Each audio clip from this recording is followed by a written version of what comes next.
If your TV sounds funny in the evening, you're watching live from Studio 6B on Real America's Voice. And it is live from Studio 6B on Real America's Voice on a Wednesday night, August 13th, 8 p.m. on the East Coast. Glad you're in, everybody. Welcome on in, wherever you're watching or listening. 103.9 LI News Radio, Suffolk County, Long Island, or, of course, Real America's Voice all across the country. Welcome in. Glad you're here on a Wednesday. Slick Rick, sitting right there, is going to do some sports. Slickster, how are you? I'm doing good tonight, Big D. Feel like I've seen you all day long. Oh, we had a big day on the radio today. Oh, we did. We had fun. Slickster's going to have some sports. It was fun. We'll get to that in a second. Rick Delgado's back. I'm back. How was your night off? It was good. It was fun. Good Okay. times. Good How times. was your day today? Day sucked Okay, good. because I had to work today. Yesterday I had the entire day off. Wow. I played hooky from the other job and from this job, Yes. so it was good. But today I'm. Well, this job was aware of your hooky. What about the other job? Ah. Oh, No, they knew. I told them I'm not coming in. Yeah. I just. Okay. they watched the show probably anyways. I was going to say. Okay, very good. Delgado's going to have some headline news. Paul Nolan's got some news. He's here as well. Mr. Nolan, how are you? I'm well. How was your day? It was. It couldn't have went better. Everything just as planned. Very good. Like that shirt you're wearing? Yeah. Well, I used to golf, and this was a good one. I had two of my best scores in this one, but since I don't play anymore, Really? I figured I'd wear it here. Okay. What were your two scores in that? 113. And Oh, and that was the back nine. Okay. sure. That's No, just kidding. Paul's good. Yeah. No, Paul easily. I mean, you're now you're breaking 90. Not this season. No, I've but I only mean, I've played played with five you where times you've broken 90. Yeah, I got back-to-back 81 and 82 in Man, page that's pretty green. good scores. And that's where I figured I had it all figured out. And I was going to be great from that day forward, and I proceeded to get 103 on the following round. It's the most stupid game ever. Oh man, it just makes you. Crazy. It just But it makes keeps you- it keeps bringing you back. Yeah, no doubt. It's one shot that brings you back too. That's And I'll the tell thing. you what, That's the crazy thing about it. I played in an outing on Monday. We were 210 out. We're playing a scramble. I take out my 3-iron. Boom, 6 feet from the pin. That's the one that brings you back. How do you not come back from that? Yeah, Like, exactly you know, right. Stick at a green from 210, 6 feet. How was the putting on that one? Well, Well, you had four good. chances I of made it. If it was I a made the scramble. putt too. Yeah. Nice. Wow, that was a good All really right, very good. Yeah, and up and down from 210 was nice. Well, the great John Solomon's going to join us at 8:30, or somewhat around 8:30, because I don't know more than UPS. I don't know who's been delivering more than he has.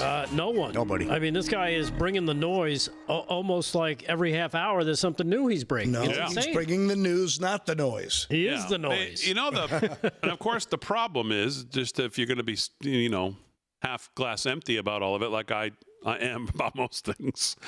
It just these I don't know. These people, all of them, it's like none of this is any surprise. I guess maybe some of it's a surprise to the degree that the Justice Department was weaponized and lawmakers were misled and other stuff. But, when you hear the name Clintons, there's nobody who doesn't think corruption, money laundering, she should have been in jail for her emails. She's been protected by everybody under the sun. So, when you see these stories, like I think John's going to talk about tonight with the Clintons and them and her being protected every which way to Sunday. Yeah, it's nice to finally know it, like 100%, and see it. But it just makes you outrageously angry to know that nobody else could have ever gotten away with that. No one else would have ever gotten that kind of protection. And then you flip that and look at what they did to Donald Trump, what they continue to try to do, what they tried to do for 10 years, and specifically 4 years, and really the whole 10 years. It just makes you want to puke. Schiff. No one thinks of Schiff as anything other than what he is, a slime ball. So is anybody surprised when they hear about Schiff? No, Clapper. Does anybody hear what Clapper does? And is anybody surprised about Clapper and Comey and all these lowlifes? No. So then we get to see it all, and we go, yep, right, exactly, yeah, sure, we knew back then. And what's going to happen to any of them? Well, probably nothing. See, there's your glass half full. Well, because I'm That's listening where to I Ron come in. Johnson tonight. Empty. I listened to Ron Johnson on with John Solomon tonight. And I think he makes a fair point to say we need whistleblowers to come around when the statute of limitations is not run out. A whistle against the Clintons, they pop everybody who blows a whistle. Exactly. Well, I understand. You say something, all Right. you're thinking is Seth Rich. Right. Even the chef got taken out. Everybody. I understand the the game. Paperboy got popped for delivering a story about him. But I mean, Collect. I think Ron Johnson makes a good point. The problem is that the statute limit. Well, we'll see. We'll see what John thinks tonight. We'll ask him about all of this stuff. We'll ask him about the. I specifically want to know some questions on the Adam Schiff, on the 302s that were released on this whistleblower. I want to know if, number one, it's the only whistleblower that we have any records of. Are there any other 302s that maybe we don't know about yet that shows that maybe some other people were interviewed? Well, that's the thing. I think we talked about that. I reported a couple days ago that there are other whistleblowers stepping up. That, Well, I want to know about back then, though, in 2017. But I think that's where they're getting that information from the other whistleblowers that came forward, that everything got buried. Remember, they're finding all this stuff. And here's where I'll push back on you, Damon, because your glass half empty is my glass half full. Full of what? Because I look at, what did we see before 2016? We had the same misgivings about the Chuck Schumers and the Clintons of the world and blah, blah, blah, but we never saw anything. It wasn't until that freaking guy comes down the escalator and all of a sudden these people went into full-blown panic mode that this guy might actually win, and if so, they're screwed. Well, that's what pushed them over the edge, I think. I think just his existence pushes them over the edge to the point where now they're doing things that we would always think about and hear and kind of be like, oh, that probably would, but we were conspiracy theorists. Now we actually see, because this guy came down the escalator, all that stuff that they've been doing probably for decades before we found out about it. Not probably, definitely. Right. We are now finding out about it. That's why my glass, Damon, is half full, and I will fill it to the rim with ice But to half full fill with it out. half full with what? Half full that what's going to happen? What do you Because now we're actually seeing evidence. Before we just had, we thought. But what does it lead It to? seemed, well, we haven't gotten that part. So this is I all think- brand new. let me- If there's no I speak arrest, it didn't Delgado. happen. I speak Delgado. I got this one. What he's trying to say is, in his first term, Trump was surrounded by swamp creatures, rotten players, people who did everything in their power to subvert his maybe fight back. He tried to play ball. He thought he could negotiate. He thought he could be transactional. This time around, he's running around with a baseball bat with a nail through it, just clubbing people. This time around, he's got his own people in place. So there would be room for hope, is what I think Delgado believes. Because in the past, he was surrounded by people who would just subvert the Bars, the Boltons, the type. Yep. This time around, he's got real henchmen with him on his side. Well, so there could be hope that something will happen. I won't believe it till it does, only simply because I've never seen it happen. I've never seen one of the untouchables, above the law people ever arrested. So we'll see what happens. Ever arrested? We've never even seen him questioned. We've never even seen. Well, what we're seeing now is more than we've ever seen, at least when it comes to some of this. Yeah. You've got this strike force that hopefully is going through the process. You've got hopefully a grand jury that's been put together somewhere that's actually maybe getting information. Yeah, but that's I reason just for don't know hope, what man. they can. We got to ask John Solomon. yeah. We're going to ask John all of this. And again, I'll go back to prior 2016, not even during the first administration, Paul. I'm talking before that. We had always had inklings or, oh, that smells bad. That doesn't seem to make sense. Of course, that guy probably on the take. But we would never, ever get this far of now we're seeing things being produced that actually back up our assertions and be like, we're not crazy. They were actually doing everything we thought, and they called us crazy for even thinking about it. You know, Well, we all agree with that, but the question is, what's going to happen to any of them? Well, that's what I'm saying, because prior to 2016, there was never, ever going to be anything happening until he came down the escalator.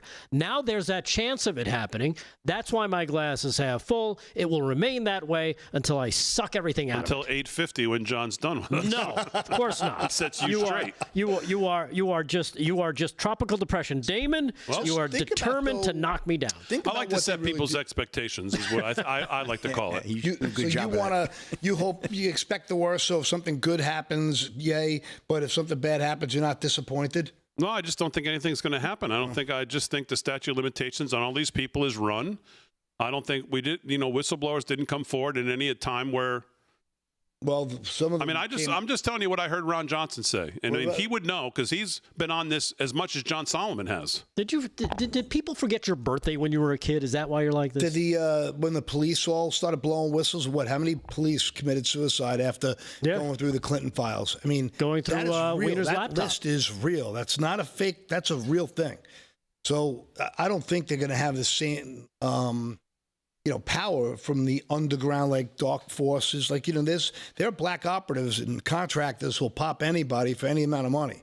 And those cops, you can't tell me all those cops just killed themselves when they were connected to the investigation. You're just not going to believe it. And not only that, when you stop and think about all the names that are being dropped, usually if somebody's going to be accused of something, they don't do it in the news. The way the president and other people of the administration have been dropping these names like crazy, and none of them are suing, right? What does that tell you? They want nothing to do with this. They're hoping nobody talks about it, but they can't seem to help it because this son of a gun keeps saying their names. Yeah, and we're watching also people sue the defamation. Like now we're watching, there's more accountability than there's ever been. You know what? I'd love to be as hopeful as I'm going to be honest. I'm a little bit hopeful, but mine is like 3%. What's accountability for Adam Schiff? What's that? What's accountability, the definition for Adam Schiff? Prison. Okay, what's accountability for James Clapper? Prison. What's accountability for Hillary Clinton? Prison. Okay, so that's the bar. My accountability. Yeah, that's my accountability. I mean, that's what I'd like to see. Are some of them maybe going to play games and be like, I'll give you this person if you cut me a better deal? That kind of stuff. You might see something like that. I just can't see those people. I think they're above the law. I don't see them going to prison, but I would like to see them at least crucified in the court of public opinion. And I'm still trying to find out if the what do you call it? The John Brennan story is true, that he left the country. He's in Austria. Ooh. Well, I have some inside information on that, but I don't want to. I'll wait till John comes on. Did you get it from our mutual source? No, I got it from him. I listened to John. Oh, all right. Well, we got to go. So I guess it's not inside information because he said it publicly. You want to know what he said? He said no, he doesn't think so. He doesn't think so, but he's not sure. Well, of course he's not sure. All right. But he can only go by his contacts that he has, and he says no one. I have no reason to suspect that we have an extradition treaty with them. That would be why would you go there? There's no reason. Unless he's got friends there that'll on the lam that'll fight it to get a better deal. I don't know. 12 minutes past the hour, live from Studio 6B. John Solomon at 8:30. We'll do sports and news before that, coming up on a Wednesday.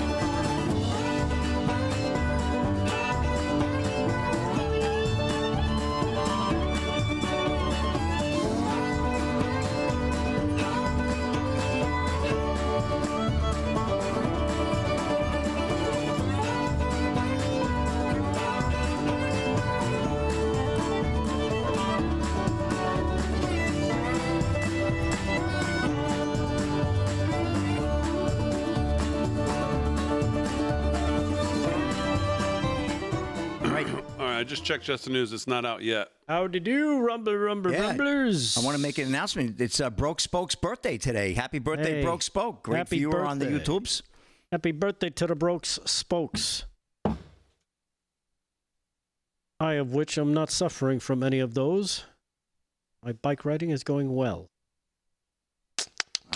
Gotcha. Howdy, Twixers. Chat. Lives in the chats. That was clever So, stuff. God, when you do the news, we're gonna go back and forth in the first segment. We can do whatever you want, Paulie. By the way, my best friend texted from Arizona. Paul speaks Delgado. Ha ha ha ha. Excuse me, ma'am. I speak jive. Bow, bow, bow, bow. She gonna be back with the medicine. Gee, my mama didn't raise no dummy. Cut me some slack, Jack. One of the best scenes. Ain't no thing. Ain't no thing.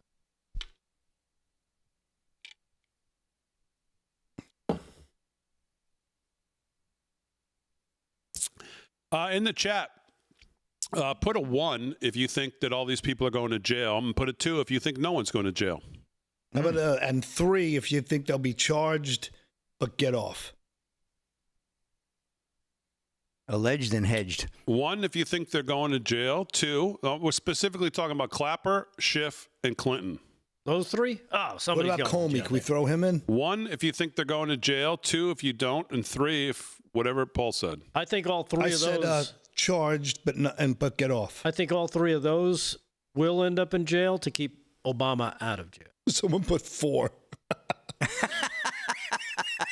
just love stupidity. It's just so stupid and funny.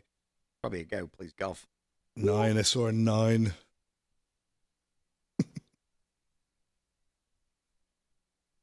Seen a lot of 4 ones. if you like bubble gum. You've seen a lot of 1s. What are you on? I'm on Facebook. Now I'm jumping over to a lot of 1s and 2s, some 3s and 4s over on the YouTubes. Oh, and Slick, we got a super chat. Super chat. Let me go back. It just came out of the YouTubes. Thank you, Rick. I do see that super chat. Chat's moving quick. All right, Thomas Palmatari. Thomas Palmatari, like Chaz Palmatari, Yeah. I guess. 1,800. $10. Thank you very much. Update on Vin, please.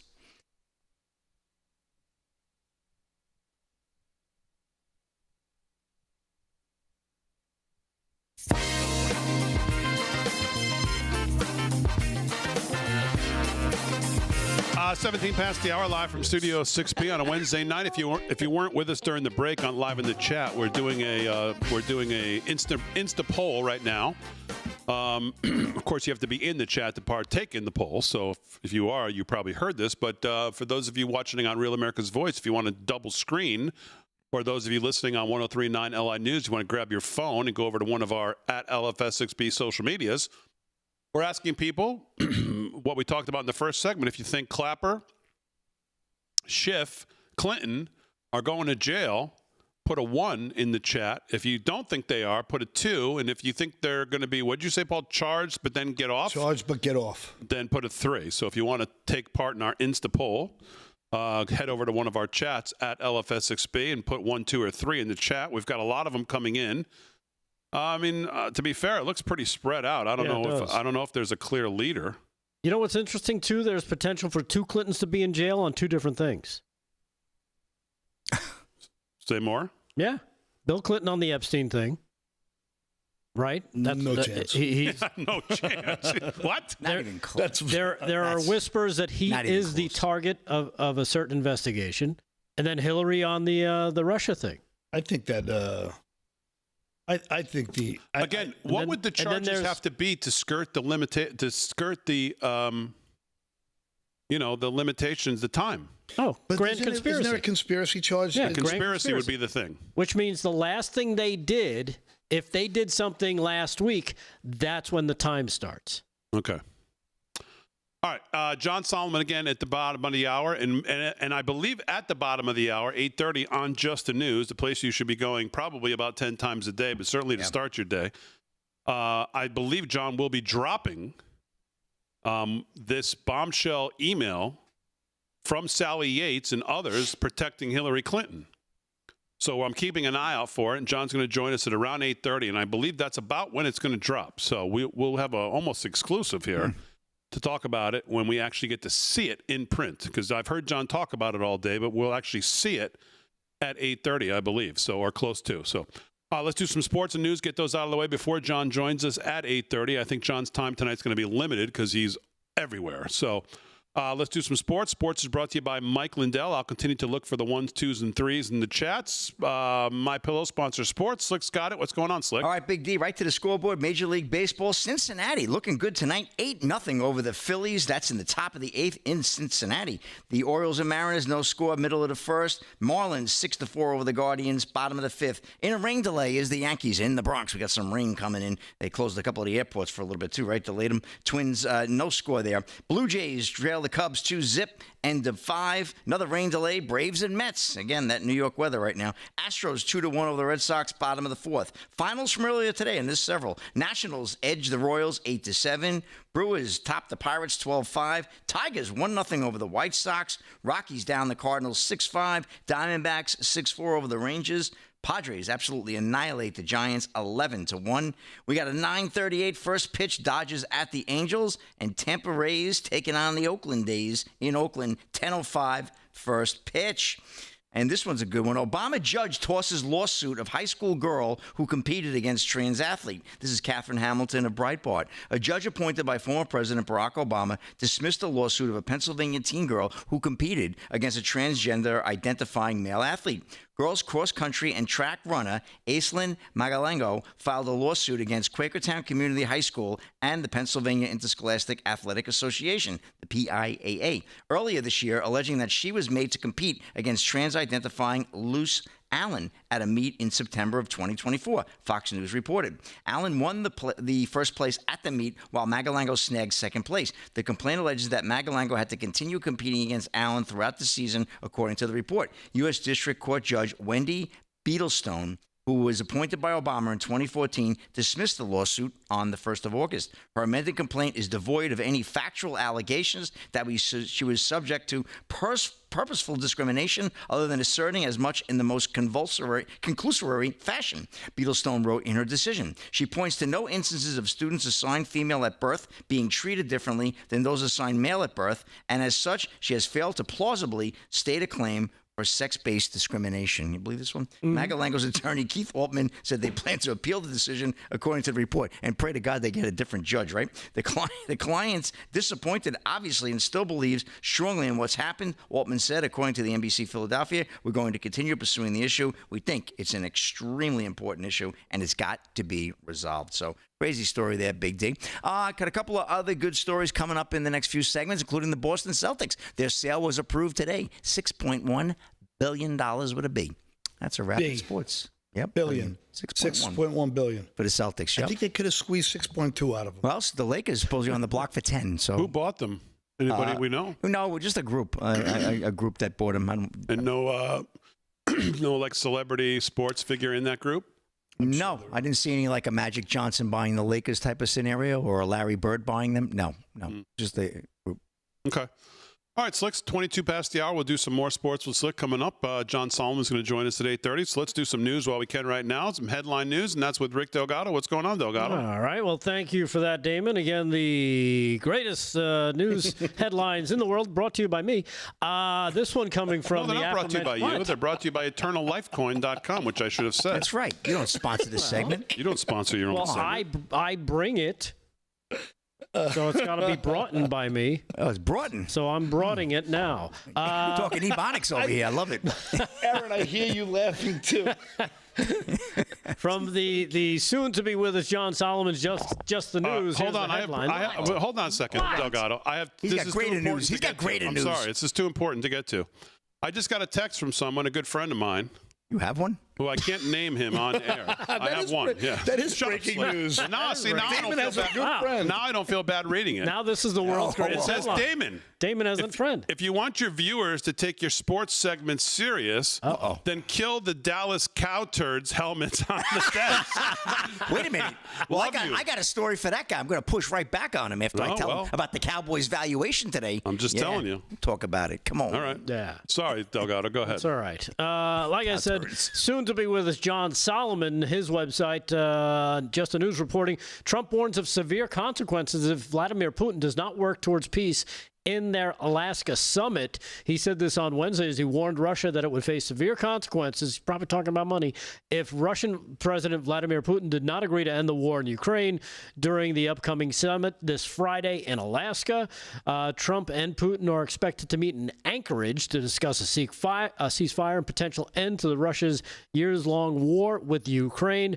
Russia has indicated that it wants to keep control of Lushansk, Donetsk, and some other place I can't pronounce, in the Donbass region of Ukraine before agreeing to end the conflict. But Ukraine said it would not cede the region. So we'll see what happens. Again, we'll see what happens on Friday. As President Trump said the other day, he'll know within the first few minutes if there is a deal to be made, because that's what he does. It's interesting. What do you think the chances are that Trump walks out? Pretty good. I'd say 50-50. Like Reagan did. Yeah, I'd say 50-50. That'd be awesome. Yeah, I agree with you. I think it's better than 50-50. I think people's expectations of what this is going to be, you should set them for this. This could be. He's not going to play games, and if he thinks that he's getting played, and not only that, he's kind of moved some pieces on Putin to kind of put some pressure on him when he upped those tariffs on India, because now India's like, now we can't buy your oil because we don't want to have to deal with this. So we'll see what happens with that. I think it's interesting that he's meeting just with Putin, U.S. and Russia by themselves, and keeping the EU out of it. And, of course, they were all, reaching out to the president to get their words in before he meets with them, because, let's face it, if he cuts them out of the deal, which he probably will, because it'll be easier to deal with one as opposed to multiple, then they lose a little bit of power there, right? Question at the break. Does anyone really think that when the time comes, Zelensky will go out of his way to sabotage if there is a deal to be made? Because there's so much corruption all through there, and there's so much money laundering going through Ukraine. All right, 26 past the hour. We'll answer that question when we get back. But hopefully when we get back, we'll have the great John Solomon from Just the News joining us to go over everything that's happened. And, man, it seems like we've gotten a month worth of stuff in about 3 days.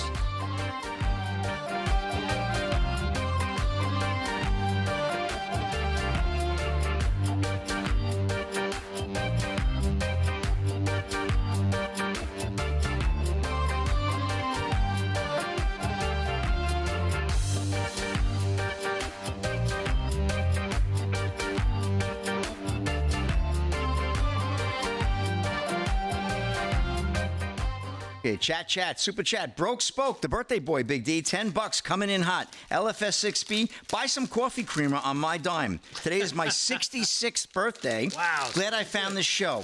Wife Melinda and I love the show. You guys are like brothers to me. Well, that's awfully nice. Man. That's happy cool. birthday, brother. Thank you. Happy birthday. Happy Popcorn's birthday. for you. Beautiful. I got one more super chat coming in. They're coming in hot. Look out. As soon as I can get to it. Here we go. Patty Jamcat. No, she's another good follower. $9.99. If they put just Hillary in prison, I think many Americans would be satisfied for a while.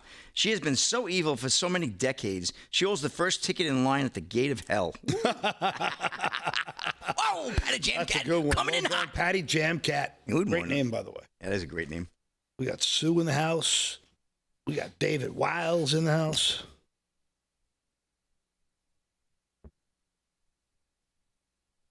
Zelensky is done, is what we're hearing in the chat. Well, Zelensky's already come out and said that he won't agree to any kind of land swap, right? He's already trying to put the kibosh on that he's not going to be on board with that. Mm-hmm. I mean, what's his alternative? Take more of a beating? What's up, Jersey girl? He must be making a lot of money. Think about how many scams have been run through that since 2000. Oh. We stand with Ukraine.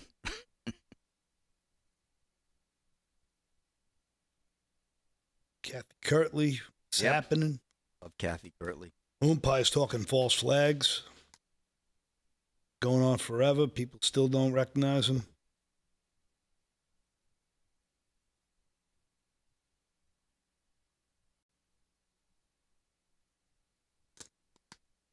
Stephen Breyer, Zelensky's getting steamrolled. Yeah, Veldon McConnell. Zelensky is the player with no cards. He's done.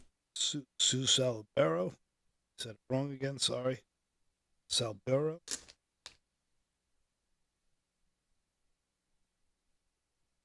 Delgado's munching on his snacks.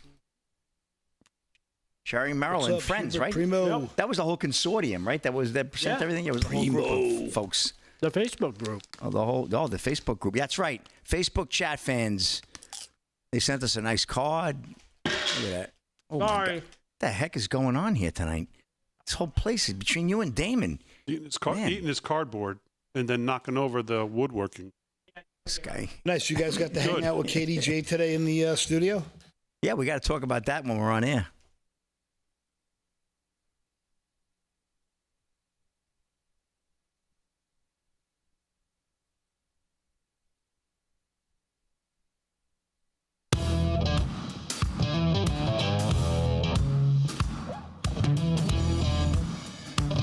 right, 30 minutes past the hour, live from Studio 6B on a Wednesday night. Glad you're in. Slick's doing sports. Delgado's doing headline news. Paul Nolan's going to do some news as well. Aaron and Fran holding it down. We're going to try to connect with John Solomon here in the not-too-distant future to talk about all the news that's been coming out and what is supposed to be coming out here right about now on Just the News. I haven't checked to see if it dropped yet, but Hillary Clinton at the center of this new bombshell. We'll talk about that.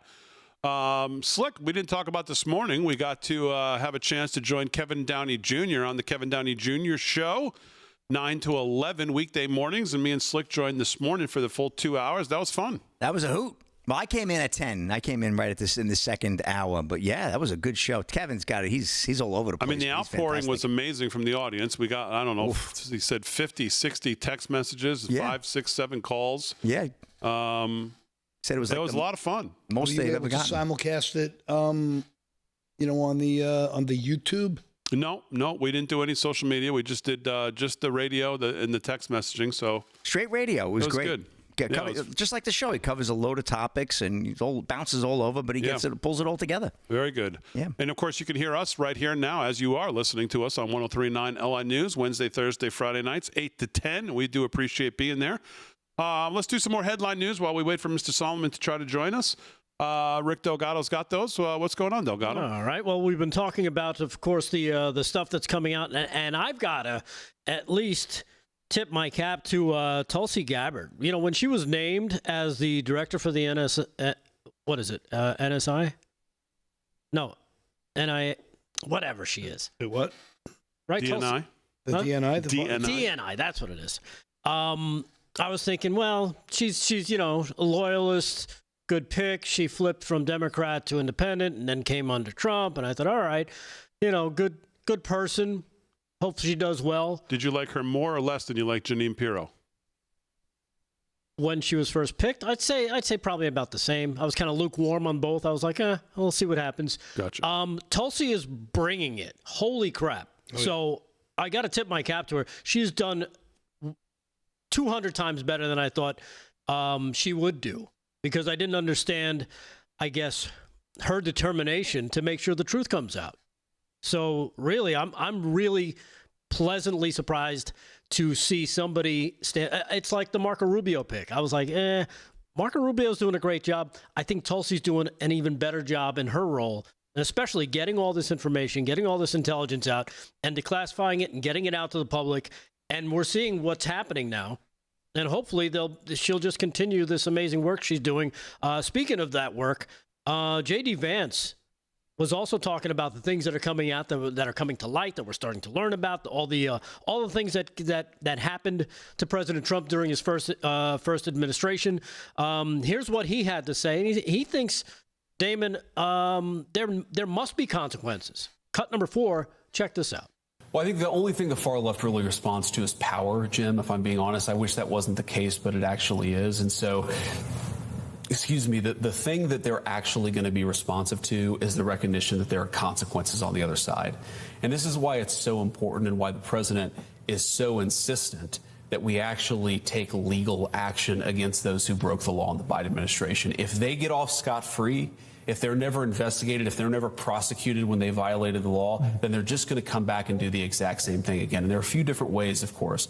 So it's the big tech companies that were censoring conservatives. They've got to know that's not going to be allowed, and there are going to be consequences for it. The banks, the president is really preoccupied with this, and rightfully so. So many conservative nonprofits were debanked. They actually had their money stolen from them by these big Wall Street institutions. You've got to make sure that doesn't happen. And, of course, you've got to pay the lawfare back in kind. You've got to say to the Comeys and the Brennans of the world, of course, you got to follow the law. You can only prosecute people when they actually broke the law. But we know that a lot of people broke the law in the last administration, and they've got to face real justice, not just words, not just getting hauled before a committee in Capitol Hill. If people broke the law, they have to actually be prosecuted for it. Because I think that if they do that, if they know that the consequence for breaking the law is go to jail, then the next generation of Democrats, they're not going to try the same thing. They're not going to try to throw Donald Trump in prison. Yeah. So there's the vice president. The key, I mean, who could not agree with that, right? But the key sentence he says in there is, again, you have to follow the law, prosecute people when they did it, which, again, I think is the problem. I don't don't know about that. Again, with the outlining of the grand conspiracy that they've talked about, it's all encompassing. Everything they did past the statute of limitations by continuing to keep this conspiracy going counts as it's ongoing, which means they haven't stopped committing crimes. They haven't stopped attributing to that crime. And this I've heard from many different lawyers talking about it, whether it be on radio or TV, that they say that's the determining factor. Find out when was the last time they did anything related to this particular crime, and that is when the ticker starts, the time clock starts. Also, here's President Trump today from the Kennedy Center after he, basically vouched for himself being the MC for the Kennedy Center honors. Here he is, cut number 3, talking about everything we just mentioned about accountability with Clinton, Schiff, and the rest regarding the Russian hoax. Cut number 3, check it out. I actually told them, I said, they got this phony investigation going on, Russia, totally phony, created by Adam Schiff, Shifty Schiff, and Hillary Clinton and the whole group of them. And it made it very dangerous for our country because I was unable to really deal with Russia the way we should have been. I'm looking at Pam because I hope something's going to be done about it. These people put our country at great danger. And Adam Schiff, it was all made up. It was a hoax. The Mueller report came out. They all hated me. They had 18 Trump haters. And they said I did nothing wrong. They couldn't believe, they couldn't find anything after years of investigation. It was all a hoax. It was a hoax created by the Democrats, but in particular Schiff and Crooked Hillary, the whole group. And now we've learned all the stuff that's come out over the last 2 months is incredible through intelligence. And hopefully something's going to happen with it. These are people that put our country in danger, in real danger. Yeah. I mean, there's smoking guns everywhere, and the Democrats still will die on this hill. This is something that means so much to their Trump derangement syndrome. Mm-hmm. They hang on to this so dearly, like a mama with their baby. They hang on to the Russia, because it gives them validation to hate Trump. And then their whole world is caving in on them. Yeah. It's so funny to watch the brains explode. I mean, the libs of TikTok is a must-watch these days on X. These people are losing, and they just cannot admit they were wrong. Look, you got duped. It happens to all of us. We all get cut off. We all get duped. Grow up. Move on. Yeah, it happens. But how about that moment there? Yeah, I'm looking at you, Pam Bondi. Yeah. Right, because I really hope my tax returns end up on her desk because everything just disappears there. So let's just... But again, I go back to the, by him naming names like this. Again, constantly naming names. What just happened the other day? Melania flipped out because James Carville said something she thought was false. Lawsuit. He retracted immediately. Didn't even mess with it, right? That's the next story I have here now. Flip the script. Now what's going on? They're naming names, but nobody's saying you better take that back because there's no evidence. Good right? point. Yeah. Yeah, I mean, speaking of that, attorneys for the First Lady, Melania Trump, threatened Hunter Biden with a $1 billion defamation lawsuit if he doesn't retract the statements linking her to Jeffrey Epstein. Hunter Biden falsely claimed that Jeffrey Epstein introduced Melania to Trump. So this was reported that they're putting Biden on notice for $1 billion for false, defamatory, disparaging, and inflammatory statements made about her, demanding he immediately remove and retract the content and issue an apology or face legal action. In addition, Fox News Digital's also obtained a letter from their attorneys saying that they will litigate if this is not done by, within the next week. So, again, like we're talking about some accountability. Yeah. These big mouths lie their butt off. They say whatever they want, and then the media runs cover for them. It's not happening. We're starting to see a little erosion of their, of the army of talking heads on the ground, just lying. Yeah, and again, I pointed out a few times already, they will not sue. They can't sue because that would lead to what? What are all these guys always talk about? They want to go to. They want to get to discovery. Why? Because that's where the evidence is.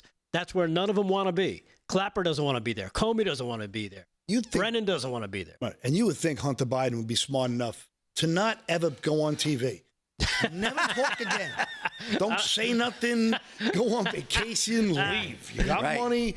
Never talk again. 'Cause every time you open your mouth, you make yourself look stupid. And everyone's like, investigate this wacko. Didn't I say that when we that latest interview came out that he was cursing up a storm? Right. And I said, well, I guess there's just no Democratic strategists left that want to work with them, I guess. Yeah.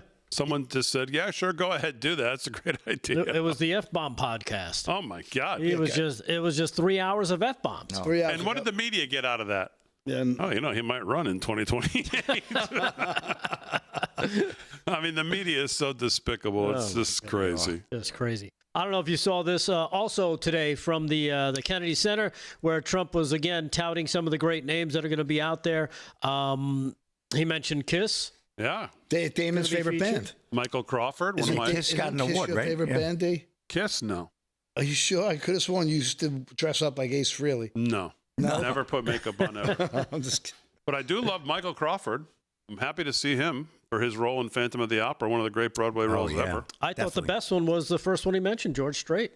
Been at it George for Strait, the king of decades. country music. Yeah. Yeah. Gloria Gaynor. Yep. Oh, I Will Survive. Yep. She has. He was Kiss. great. Brian Glenn asked a question about Les Mis. I guess they did a run of Les Mis at the Kennedy Center that was extremely successful. And Brian asked a question of Trump if he was going to do more Broadway shows like that. And Trump said, I like this guy. He's a good reporter, this guy right here. Did you recognize the Village People today? No. YMCA? No. Yeah, that's a good point, Slick. No, maybe somewhere down the line they will. But yeah, Michael Crawford, Gloria Gaynor, Kiss. Sylvester Stallone. Sylvester Stallone, and I think there was one more. I can't remember who Adrian? it was. Yeah, but anyhow, here's what he had to say regarding one of his favorite people, Fed Chairman Jerome Powell. Cut number 1. Check this out. But the housing sector, people aren't able to get good mortgages. They're paying too much because of Jerome Too Late Powell. He's truly incompetent. And we'll be making another. We put a very good man in temporarily in the one spot because one of the people that was appointed by the Democrats left early. And I heard left because that person wanted lower interest rates. And I heard quit, but I have no idea. I'm sure she won't say that. Too late, Powell. It's so Too late, great. Powell. I love how he gives everybody nicknames. It's just so great. Yeah, exactly. Now, have you guys seen the? Again, I mean, I just hope. But have you seen what's been floating around today as far as the Fed? The half-point cut. I heard 4 Aaron? I heard 4 3 increases by the end of the year. No. Oh, Janet, yeah. Trump considering reappointing Janet Yellen Fed chair, according to Scott Bessent. Who said this? That's What? No way. no. That has to be the fakest of fake news. That is that or he fake was news. joking. How could that be Yeah. possibly Might as be? well hire Rosie O'Donnell. Jeez, Yellen was the worst I've ever seen. All right, live from Studio 6B. More to do. We're back right after this.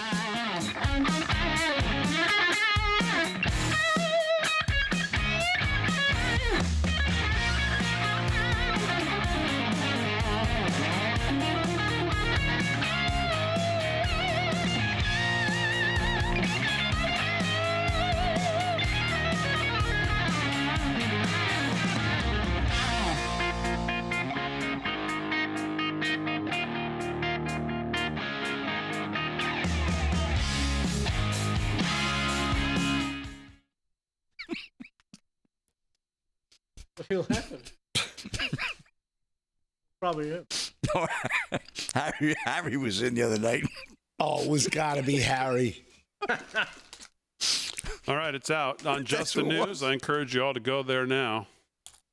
Shut it down. Bombshell FBI timeline exposes political interference in Clinton corruption probe. Oh, yeah. Kid gloves versus brass knuckles. Newly declassified timeline shows how the investigation of the Clinton Foundation was hamstrung by the FBI and DOJ while baseless Russia collusion marched forward in both agencies against Donald Trump. Oh, John Solomon bringing the receipts. Come on, Fryer. Quite the article.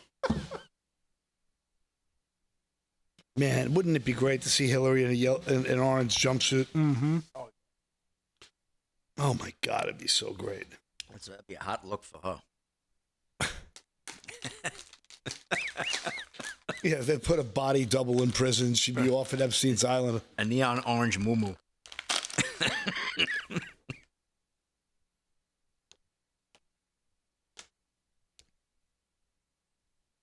Oh, boy. Nope. Ron Redifer on Facebook says, George Strait, Damon, you big dummy, sold 330 million records, Kiss 300 million. What does that have to do with anything? I have no idea. Well, Damon. Maybe he just wants to call you a big dummy. Yeah, maybe. I have no idea. I mean, that's both pretty good careers. Did I talk about either number? No, neither. Oh, okay. Just And yeah. you really did. I tried to bait you with the Kiss thing. I think I called him the king of country. Is he not? Yeah. Okay. You did. Let us know, genius, what you're talking about. By the way, you might be right about that Gilbert Brantley guy. I just so You you got know. it reversed. Brantley Gilbert. Oh, Brantley, whatever. I tried to listen again today. Yeah. It's really just watered down. It's not great. It's not great. That guy you gave me, Delbert. Yeah. That guy's good. Robbo says, just saying that. No, because he's more like reminds me more of like a Levon Helm, which I love Levon Helm. Who doesn't? There's no way they can make that connection. Can I have a Snickers bar? We have to. No, there's no Snickers. I wouldn't eat that. I would not eat a Snickers at gunpoint. how about a Mars bar? I would have that.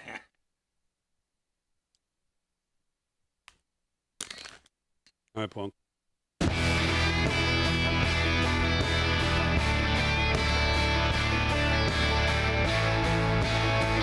All right, 13 to the hour, live from Studio 6B on a Wednesday night, 13 to the hour. Like I said, on Real America's Voice and across the airways of 103.9 LI News Radio.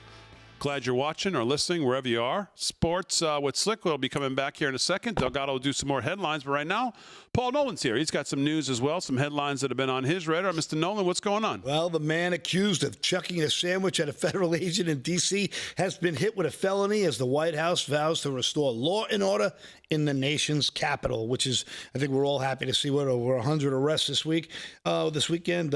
Charles Dunn, who was filmed as he allegedly berated and attacked an officer with his subway order on August 10th, is being charged. The no-nonsense U.S. Attorney Jeanine Pirro tore into the suspect, and the fiery video showed on Tuesday denouncing crime and letting culprits know their reign of terror is over.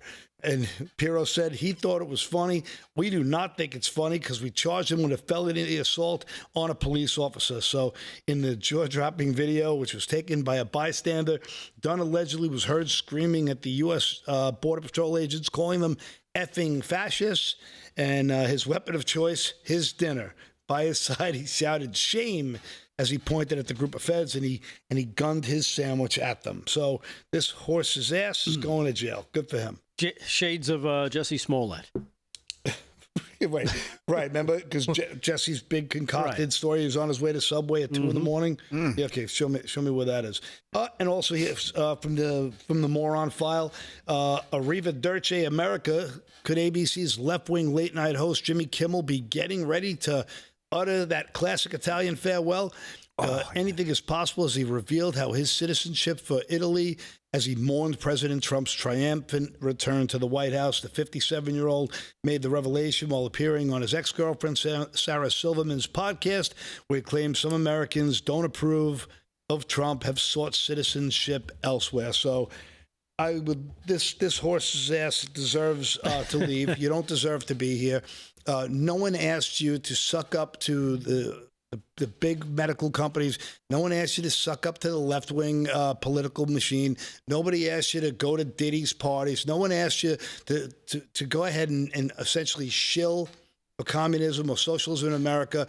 You're supposed to entertain us on late night. You're a hypocrite. You used to spray teenage girls with oil on trampolines, and now you're on your high horse crying every night on the air. We're all sick of you. Don't let the door hit you where the good Lord split you. Right. I mean, I think you're as fed up with that goofball as I am. Is that fair to say? Oh, he's the worst. Exactly. I mean, and in my previous life, we used to have him on, the radio show out of New York, the O&A show, many times because he was trying to build up his career and get his stuff going. He had the Man Show going. He had all this stuff going. It wasn't funny. He was doing the NFL stuff. Where he dressed in not blackface, black body. All right, let's hold that and let's blow the break if we can, and let's welcome John Solomon from Just the News to the show right now. Mr. Solomon, how are you? I am good, guys. How are you? Good, thank you. I'm sure it's a busy night. It has been a whirlwind. Yeah, it has been a whirlwind of a couple weeks. The guys were wondering, John, just to start here. You once told us the story about guys showing up at your house with information or asking you about, with what's been going on. Anything like that happening now? This is crazy.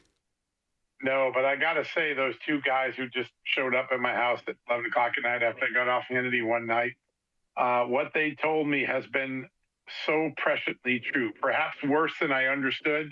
Even a few years ago when I was first credited with sort of unraveling parts of the Russia collusion case, they kept saying to me the intelligence community and FBI were used to carry out a dirty trick against the American people using the most awesome counterterrorism, counterintelligence tools that they had been given. In other words, we weaponized we weaponized our counterterrorism and counterintelligence tools to run a psychological operation on the American public, to deceive them into believing that the man they had elected as president was actually a Russian stooge for Vladimir Putin. And when I look at it now, it is far more extensive, far more complete, far more involving of so many different people.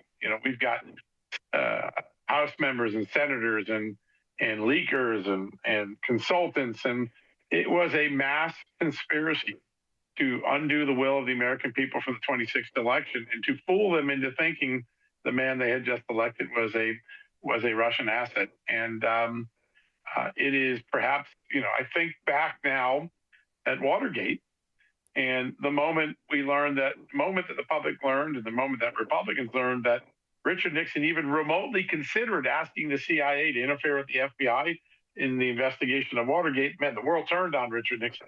Here, the CIA and the FBI are running the operation.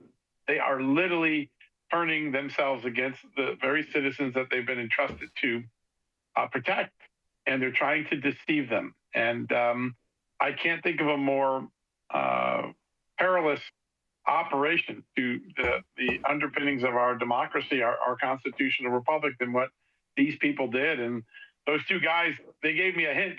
I had no idea. It was a lot worse than I ever imagined. You mentioned Vladimir Putin. It's not lost on me the significance of all of this happening at this time, 2 days before Trump-Putin summit. You think back to Helsinki, the same hoax was going on. The Russians had hacked the DNC. That was weaponized to try to blow up those meetings then. And so here you are again. It's not lost on me the significance of all of this. And remember back then you have Robert Mueller's team. They came with this fake, phony story that they were going to charge these Russians, knowing that they would never charge them. All of that was happening back then. It's pretty interesting. It's happening all now as they meet again. We'll never know what history would have been possible for this country, what peace might have been achieved, what wars might have been avoided, had this charlatan of a scandal not been imposed on the American people by its own intelligence and law enforcement agencies. All we can do now is to get to every last fact and get it out there, see if the Justice Department will bring anyone to accountability. The record thus far isn't very good, but there's a new sheriff in town. And then find a way to make sure that no future generation of Americans, if this is allowed to persist, we have evolved in the last 10 years. If we don't put a stop at this moment, we will have evolved from the envy of the world as the greatest constitutional republic to a certain Latin American banana republic. And that is our generation's responsibility to stop. And I don't know whether we'll succeed. I know one thing: we're going to be able to tell the American public what happened in much greater detail than ever before. Yeah, and that kind of gets to the end on what's going to happen. So I guess we can go there because we were debating it here in the first half of the show. And of course, I'm always more of the glass half empty, especially after listening to Ron Johnson with you at 6 o'clock tonight when he says, we didn't have any whistleblowers coming any time and the statute of limitations have all run. So the chances of anybody really paying the price here is probably slim and none other than in the court of public opinion. The guys here and most of the audience disagree with me. What do you think? Well, I can tell you what I know. I mean, listen, I don't have an opinion because I try to stay away from opinions and just stay focused on the facts so I don't lock in or I don't get my own blinders put on by my own personal opinion. So you work really hard when you're doing this type of work not to let not to even let yourself get to that. What's my thought? How do I think it's going to happen?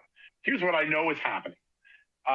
The FBI in March, under the direction of new director Kash Patel, a man who was involved in unraveling some of this, opened up a grand conspiracy case, treating the last decade of weaponization as an ongoing criminal conspiracy, just like the mob was skimming casinos for decades, just like the cartels were selling cocaine for decades.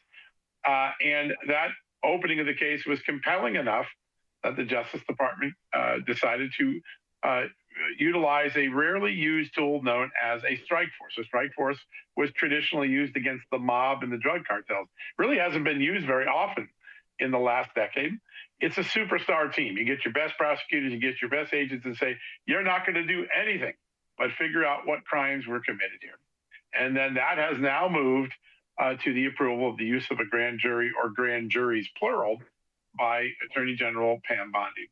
What does that tell us? It tells us that the statute of limitations on all 5-year crimes will be less relevant because if you can show things happened in the last 5 years, still chargeable, you can go back and charge things that you say are the other overt acts of the conspiracy and go back to 16 and 17 and charge things here. So if it's determined, and it's an if, that John Brennan or someone else gave false testimony during their 2023 congressional hearings, and that act was an act to conceal what they had been doing back in 16, you can now charge backwards there. Now, there's also one charge that is still on the table that goes back a long time, and that is good old Adam Schiff.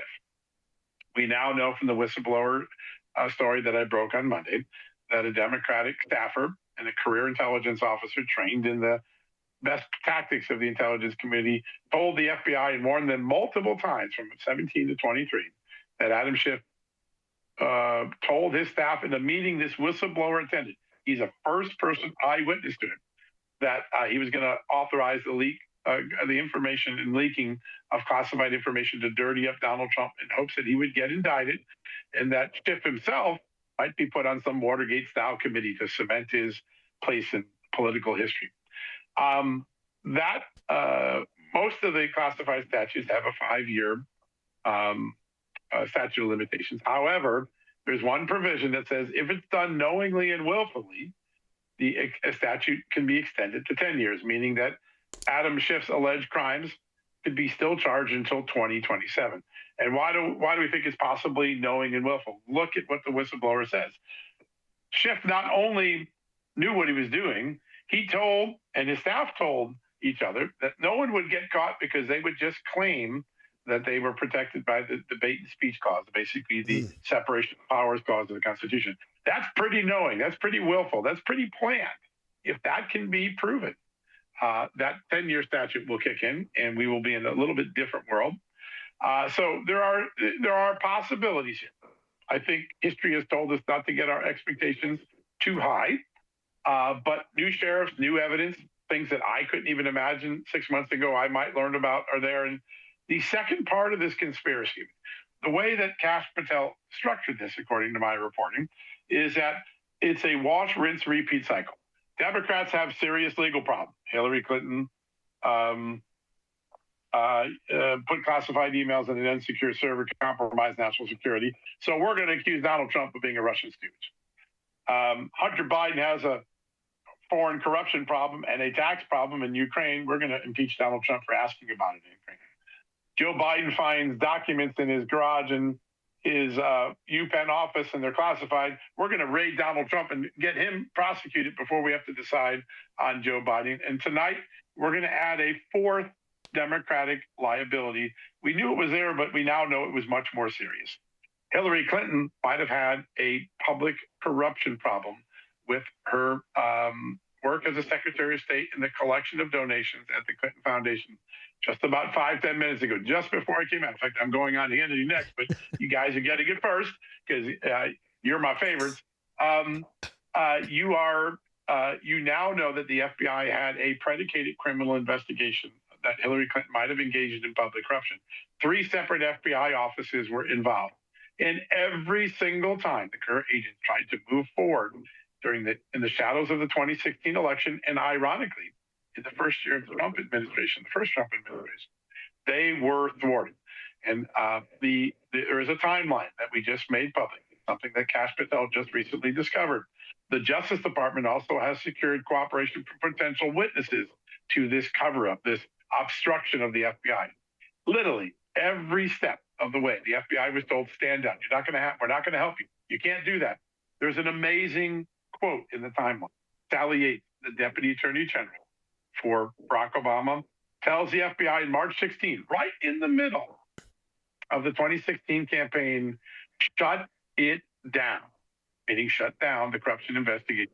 Now, that's the same Justice Department and the same FBI that is ramping up a bogus investigation of Donald Trump. If ever there was a more dichotomous treatment of 2 equally potential suspects in a case, Donald Trump gets jammed up and Hillary Clinton gets completely protected. There's a protection racket around here. And these agents chronicle every time. They go to U.S. attorneys' offices in New York and Washington, and they're told, you can try to proceed, but we will not give you any prosecutive help. No grand jury, no indictments. What good is that? Andy McCabe sticks his nose in there and sticks his finger in there. And Andy McCabe has a conflict of interest, we know, because he was getting money from one of Hillary Clinton's closest, or his wife was getting money from one of Hillary Clinton's closest proteges, the Virginia Governor, Terry McAuliffe. And so he's supposed to be recused, but he tells the FBI agents, you do nothing unless I approve it. He puts a total stranglehold on him. This is a hard block of the FBI that looks like the Steelers' famous steel curtain defense in the 70s. You couldn't get through that line. The FBI couldn't get through its own supervisors and its own Justice Departments to pursue predicated, meaning legitimate criminal allegations against against Secretary of State and presidential nominee Hillary Clinton. How good were those allegations? We know that they had undercover informants. We know they had tape recordings. We know they had foreign leaders who acknowledged that they had been solicited and shaken down for money in return for decisions. So evidence was pretty good, but we now know the defense and obstruction of the Democratic machinery was much better. It stopped it from going forward. That's what we just broke a few minutes ago. And this is all while Trump was campaigning. And of course, we all remember the lock her up. So he's running around saying lock her up. Meanwhile, the Obama DOJ is running cover and telling the FBI to shut it down, that we're not going down this road. Any corruption you think it is. And they put it in writing. They did. That's what makes it so. The only thing stunning about this is that we have a contemporaneous and pretty detailed and salaciously detailed timeline of what happened. Somebody or some people either were trying to cover their butts or they were trying to make sure that somewhere in the future history of this country, we would find and discover this document and realize that Hillary Clinton got a pass when Donald Trump got a fake shingle of Russia collusion hung on his campaign house. This is serious stuff. This is stuff that makes Watergate look a little bit Mickey Mouse, to be honest with you. Yeah. And now in documents. And we're lucky because we have a president committed to the truth. And, you know, when I talk to Donald Trump, you know what Donald Trump says? I don't care about what happened to me because I beat him. I already got my revenge. I'm back in the presidency.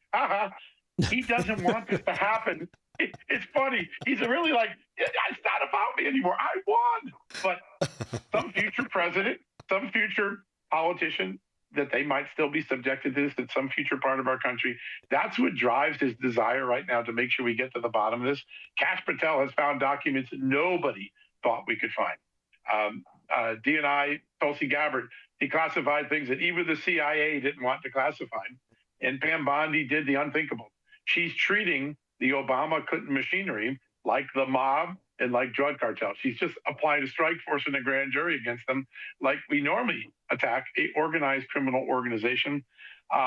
This is a pretty extraordinary moment in history. No matter how it plays out, and I understand why most people watching tonight are going to have low expectations. We're in a really extraordinary moment, and some of the future of our republic is going to be defined by the actions of the next 6 or 8 months in this very, very big scandal. Yeah, and I know you got a busy night, so I'm going to let you go. But it is amazing when you look at the chutzpah of all of these people. You look at Clapper, his email basically saying, hey, we need to be on the same team here. This is a big team sport. Yeah. We all need to be together to defend what we're doing, even though it's so out of the norm. Comey, with his media guy, just sending him out. Schiff talking in front of people that this is what we're going to leak. We're going to leak classified information that we know is phony classified information, doing it in front of people. Now this Clinton thing, Yates putting it in writing, saying shut it down. I mean, the brazenness of these people is extraordinary. It is. And what does it tell us? That there was no deterrence, that they knew that the fix was in and they could get away with it. And that, I think, is the greatest future threat to America. Beyond all the things we've been through and survived and gotten through, the idea that there is a large establishment inside the government who thinks they can get away with this and may get away with it again because nobody's gotten punished, I think that's the greatest threat to our incredible experience of the first 250 years of America. It has to be stamped out, or our generation will have handed a worse America off to the next generation. And we all have to stand up and get the truth and get accountability as best we can and create some deterrence. Because I can tell you right now, there's very few people sitting in government right now who have any fear about doing this again. They do this in a second again because nobody's paid a price. Yeah. Exactly. All right, just quick on the Schiff thing. Are there any other 302s that reflect interviews with anyone other than the original whistleblower? Do we know? Well, they did interview one Republican staffer who did corroborate a large part of the Democratic staffers thing. They tried to interview Adam Schiff's staff, and you know what they said? Exactly what the whistleblower said they were going to say. Oh, Adam Schiff told us, speech and debate clause, you can't talk to us. We won't cooperate. And nobody compelled them to go before a grand jury. Nobody forced them to test. They got off with a simple, concocted excuse. And here's the most amazing thing. The Justice Department also kind of told the FBI, you know what, we don't want to deal with that whole speech and debate clause thing. So they weighed in on it too. But you can't find, I asked the Attorney General and everyone else in the Justice Department, is there any memo that says that the speech and debate clause would exempt a member of Congress from the national security laws of the country? And nope, no one wrote that. So apparently somebody just divined it. There's no law for it, but they executed. That's how insane the last 10 years are. People made up stuff. People made up laws. People made up scandals. People made up intelligence, as we now know. And there's been no consequence for it. Well, that's what we're going with, John. If there's no arrests, it didn't happen. That's going to be our motto going forward. So I like it. I mean, shut it down. You've done amazing work. I mean, just unbelievable work. So hard, and you continue to and bring all this to light. So, and we always appreciate you giving us a few moments. I know you got a busy night ahead of you. Always appreciate it. Thank you very much. I appreciate you guys. Have a good night. All right, the great John Solomon from Just the News, and again, just out. Shut it down. Bombshell FBI timeline exposes political interference in the Clinton corruption probe, and it's over, and it's available right now on Just the News, and it is quite a lengthy piece laying out exactly, well, again, kind of what we all knew, right? Everybody was running cover for this criminal. You know, it gives you hope to get a little more optimistic when you hear, you know, how deep into it they really are and how little they care about the public optics, that it's a revenge tour and all that stuff. You know, this also gives me hope that maybe we'll see a real investigation into the assassination attempts of President Trump. You know, we're talking about a cover-up that they went this far, and then they know they're this close to being exposed. Well, let's pop them. Think about it. Like, is that off the table? No. Nope. Is that off the table at the entire intelligence community, the rogue version of the intelligence community, not the entire, forgive me. There's so many great, brave people on the front lines doing so much for us that we don't see. But this apparatus, this criminal operation, is that off the table now? Let's see what happens there. And, you know, then let's get the other low-hanging fruit like January 6th. I really want to see I really would like to see some justice. I really want to see, because we know what's going to happen if the Democrats get control again. Oh, yep. We're gonna watch an intelligence community attack everybody. Well, John just said it, right? They'll do it again. Yeah. And not just that, they're going to go after people like us who have too much to say. Yeah. Crazy. Crazy. One thing I will take away with John, what he said there was that, with this Clinton thing, the Clinton Foundation allegations, they have video, they have recordings, they have witnesses, they have a lot of stuff. This is stuff you're like, huh? So when you start to look at that and be like, she really does have a problem now. Yeah. Think about how much corruption the Biden family was involved in as well, from his brother to the son, everybody from top to bottom, all the money going back to the big guys. When you think about how deeply criminal they've been throughout this all, you hope that leads back to them as well. The good news is this: Schiff is not protected in his universal pardon on this Russiagate stuff, which is the best. At least there's that good news as well. Because if he went to jail, I'd be thrilled. Well, I mean,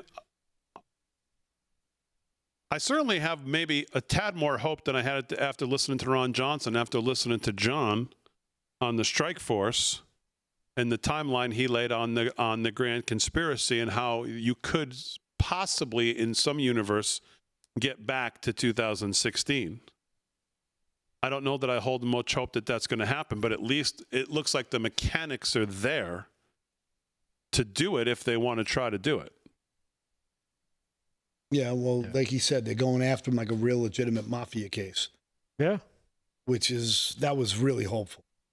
Very hopeful. Because that's what we expect. Yeah. We don't expect, kid gloves anymore, right? Yeah. I think the kid gloves went off out the window with the raid on Mar-a-Lago. Kid gloves out the window. Now, and even he said it. This is what they need. They need accountability, because let's face it. I wouldn't be surprised. And I wanted to ask John this, but he probably wouldn't know the answer because he's not an attorney. Would any of these people be subject to a military tribunal? Yeah. Because would that be considered treason? With something like Adam Schiff did, or Brennan, or Comey? It's definitely treason, right? It's without a doubt treason. Sure it is. So, you can talk about, statute of limitations. You tried to overthrow a government, a president. Sorry, but there's no statute of limitations, I think, on that. I think they can come and get you no matter what part you played. So I'd like to see, more talk about that, maybe from somebody who knows. Maybe we can get some, or anybody out there we'll keep an eye out for that might have some information on this, because that would be interesting. Also, who would fall on the sword to protect Barack Obama? Yeah, because he's their deity, right? In the chat, who would you want to see arrested the most? Clinton, Schiff, Comey, Obama? All right, 13 past the hour, live from Studio 6B. We'll do some more sports news, Paul Nolan's news as well. Aaron and Fran holding it down on a Wednesday. Real America's Voice, 103.9 LI News Radio. We're back right after this.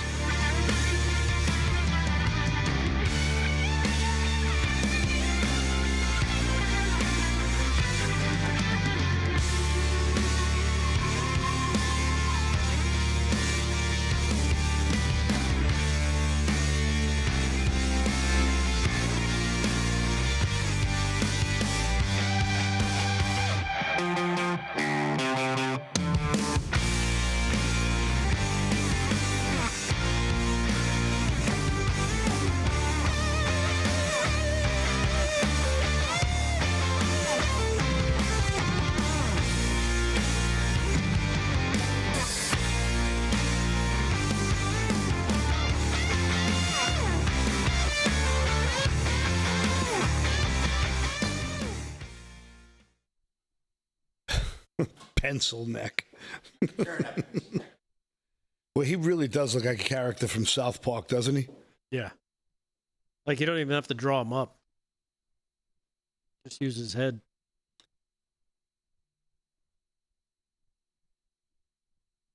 Les Bull Durham with a chat. Wish happy birthday to Amy and Broke Spoke. Les Bull Durham. Well done, buddy. Thank you, sir.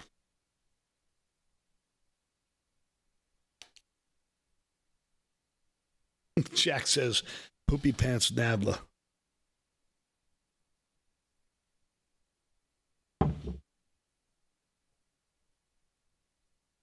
You can do whatever you want, man. But I believe you might have some live reads to do. Live reads. Make your coffee at 9:30. Oh, we. Wait a minute. I'll make you coffee. I'm just yes. Michael Sam, God bless you, brother. Sorry. Yeah, I'll make it. The cream. I know. 311 Jag, Killery to Gitmo. He'll make it slick. I'll make it. Start with, Yeah. What up, Juicy? Beef jerky. Juicy 113.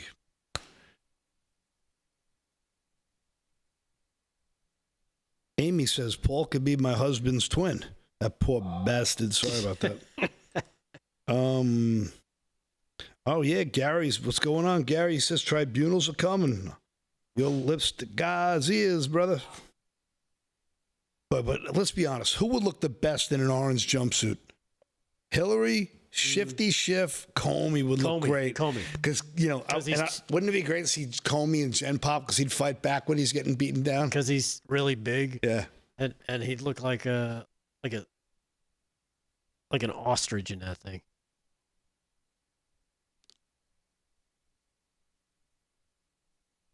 Maybe he could play with some seashells.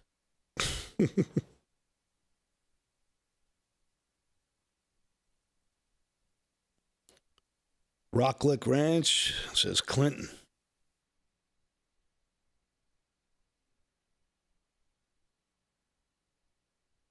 Linda Maxon on YouTube says, Damon's still not looking well. He looks very tired. I had to do morning radio. I guess I got to get some skin work or something, maybe a little more glowing in my skin. What?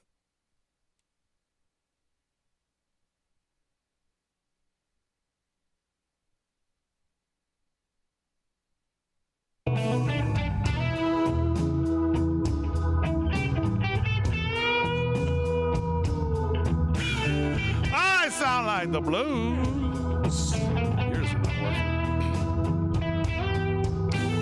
I sound like the blues on a Wednesday night. Let me talk to you about our friends over at AMAC. Shane Harris joined us last night. Really like talking to him. Well, here's the deal, folks. If you care about the country and you want to do something that actually matters, join AMAC, the Association of Mature American Citizens. AMAC is the conservative alternative to AARP. They're fighting for common sense, pro-America policies and helping everyday patriots take a stand. Membership comes with great perks, exclusive discounts, powerful tools and resources, and of course their fantastic AMAC magazine that tells the truth about what's really going on in the country. And you can join right now, AMAC, for as little as $1.20 a month. Hello, I said $1.20 a month with a 5-year membership. Head over to amac.us/Studio6B, amac.us/Studio6B, and become a part of something bigger. America needs you. AMAC needs you. Can't recommend it highly enough. Go to amac.us/Studio6B, amac.us/Studio6B. All right, 18 past the hour, live from Studio 6B. Let's thanks, Lick. Let's do some sports. Sports is brought to you by Mike Lindell, MyPillow. Go to mypillow.com if you want to shop at MyPillow for all the great stuff that Lindell has. Of course, pillows, sheets, towels, slippers, mattress toppers, mattresses. Mystore.com if you want to try the coffee. So all the great stuff from Lindell. Sports is sponsored by them. Slick's got it. Slickster, what's going on? All right, Big D. Well, here's a great story. I really love stories like this. Packers rookie Matthew Golden surprises grandma with brand new home. Wow. She's living good. Golden said the first thing he'd buy was a house for his grandmother. Ryan Morick of Fox News. Matthew Golden got to live out the dream back in April when he heard his name called in the NFL draft, but he had one more dream to accomplish. Golden was the 23rd pick in the 2025 NFL draft and landed with the Green Bay Packers. Good team, right? Becoming the team's first wide receiver selected in the first round since 2002. Ooh, they're not high on receivers, huh? As an added bonus, he got a rousing ovation upon taking the stage since the draft was right outside of Lambeau Field. It was a crazy atmosphere. The fans in general, it's different in Green Bay. Packer fans, they're so genuine and they really love Green Bay. It's been a whirlwind offseason, of course, he went on to say, but Golden knew what he signed up for. It's everything I dreamed of as a kid. I was able to make it to the NFL, go to the draft. I felt the whole process. I definitely took it in and enjoyed it. Now I'm at a great organization where I can just play football. But getting drafted, however, wasn't even his biggest achievement. It was a promise he made to himself years ago as a child when he decided to give back to his family that had struggled through his upbringing. When Golden was 12 years old, he and his family lost property of his grandmother's house. It always stuck with me, and I wanted to do something good for my family, which was get that property back. Shortly after getting drafted, Golden said the first thing he would do was, with the money, would buy his grandmother a house. He wasn't able to get the exact property due to his current condition, but with the help of Remax, a little plug there, right? He got a nearby house in Houston. It was great just seeing the look on my grandmother's face when I told her the house was hers. She had a lot of emotions, man. It was a cool moment for me. She's living good, man. Golden surprised his grandmother with the house on July 10th. She celebrated her new yard and pulled out a closet dance. It's been a top-notch 2025 for this kid, and he's got a lot more to accomplish. I'm going to remember this kid, and I'm going to appreciate him. You take care of your grandmother like that, now that's what I want to see out of a young athlete, not these punks go out and buy these, $100,000 gold chains. So just a great story I wanted to get that in. Good feel-good story. Here's another feel-good story, because I got that little pushback from one of your viewers here about my Dallas Cowboys. Well, here you go. And this is today, this news, by the way. Despite Super Bowl drought, the Dallas Cowboys are the wealthiest NFL team. No surprise there, right? Dylan Gwynn of Breitbart. The Dallas Cowboys have the longest conference championship game drought in the NFL, but they're all alone in the top one category, money. According to Sportico, the Dallas Cowboys are the wealthiest team in the NFL with a valuation of $12.8 billion. Billion with a B. You guys want to chip in? That's good. Yeah, well, the Celtics just sold for 6, right? Wealthy and no championships. The Cowboys aren't the only NFC East franchise that near the top, the entire division. All 4 teams ranked inside the top 10 in the NFC East. So the Giants came in third at $10.25 billion. Not bad there, Rick. The Eagles ranked 6th at $8.43 billion. And the Commanders were $7.47 billion. What's the matter? You looking at the numbers? You don't like my numbers? Not doing anything. Why are you accusing me of doing something? Go ahead. Talk about your cow turds more. Go ahead. Oh, yeah, talking about cow turds, huh? How's Mika doing? Has he decided whether he wants to play? Micah has not decided, and Okay. Boy, Denzel Washington, he went on a rave today. Listen, did you hear about that? Denzel Washington, he delivered a scathing rebuke to Cowboy owners. I won't take the whole time, but he talked about Jerry Jones. Actor Denzel Washington trashed the Dallas Cowboy Jerry Jones, saying he made it hard to be a fan of the team. Yeah. This is Paul Boyer. I heard what he said, Slick. Okay, all right. I've been a Cowboys fan since the 60s. He's making it hard for me, Washington said, not to be a fan because I'm still a Cowboys fan. I'm still going to have the star on the side of my hat, but he ain't thinking about us. He's thinking about his pocket. Yeah. As noted by the New York Post, Washington's complaint stems not only from the fact that... anyway. I heard what he said, Slick. I was at the strip club. I am. But Jerry did survive. He did survive skin cancer. Yes, I did. Today. Yes, I did. Yeah, I know that. You see, the Netflix did a whole big thing on him, on Jerry and the Cowboys, and anyway, wasn't about the championships they've won. No, listen, he won 3, though. That's more than a lot of owners. I mean, he won 3, 92, 93, 95. Nobody's counting. January 28, 1996. If he would have kept Jimmy Johnson, they would have won 4. Would have won 5, I think, actually. Possibly, yeah. What's your outlook for the season for the Cow Turds this year? 7-10. Oh, so you're very realistic. That's very optimistic. You think the Giants will have more wins? Giants will come in around the same 7-10. That's impressive. Cowboys best that they could hope for. Best if everything goes well and they stay healthy. 10-7, and that won't get you a wild card. I don't think this year. So NFC East is a beast, and I think that Jackson Dart of the Giants is gonna be a good young quarterback. I hope he doesn't. They probably won't play him though. Yeah, I hope he just marinates on the sideline, learns from a couple pros. Yep. Yeah. Well, Russell Wilson's going to probably get his fill of it. Yeah, they got some good receivers. They have some skill position. If they can protect the quarterback, they could be decent. No question about it. No question about Anything else in sports, Slickster? That would be a wrap, Big D. All right, 23 past the hour. Let's do some headlines. Paul only got to do the one story, so let's see what else he's got. So I'll just do a couple quick headlines. This just in: the U.S. debt is past $37 trillion. I saw that yesterday. And that's a lot of money. That's more than the Cowboys are worth. Yeah, $37 trillion. And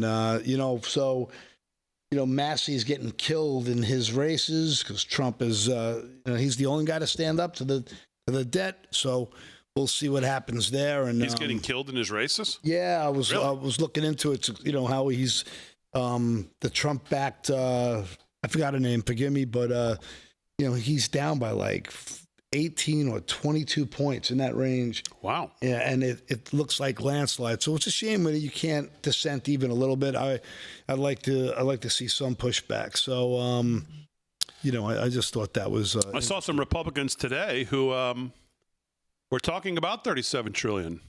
Oh, it's too much. It's a price tag our kids can't handle. And I'm thinking, you just voted for a bill that's going to increase it by $4 or $5 trillion. You're the same people who just argued that we need to get rid of the debt ceiling completely. I mean, I don't. All right, other news, this just in, Brittany Griner is still a dude. I just figured I'd throw that out there. There's another one here. The disgraced news anchor admitted COVID fraud scheme to her hubby. The one who said we don't really qualify. This is the one she nailed the taxpayers for $300,000 in PPP loans for herself, but they had this big scam going that the couple Scottsdale-based firm tech Blue Acorn, the couple co-founded in 2020, processed $12.5 billion in PPP loans, somewhere between $250 and $300 million going to the company's ownership, including the husband and wife, Hodgkiss Rice. So I figured I'd throw that out there. So that's it. All right, 26 past the hour, live from Studio 6B, Real America's Voice, 1039 LI News Radio. We're back right after this.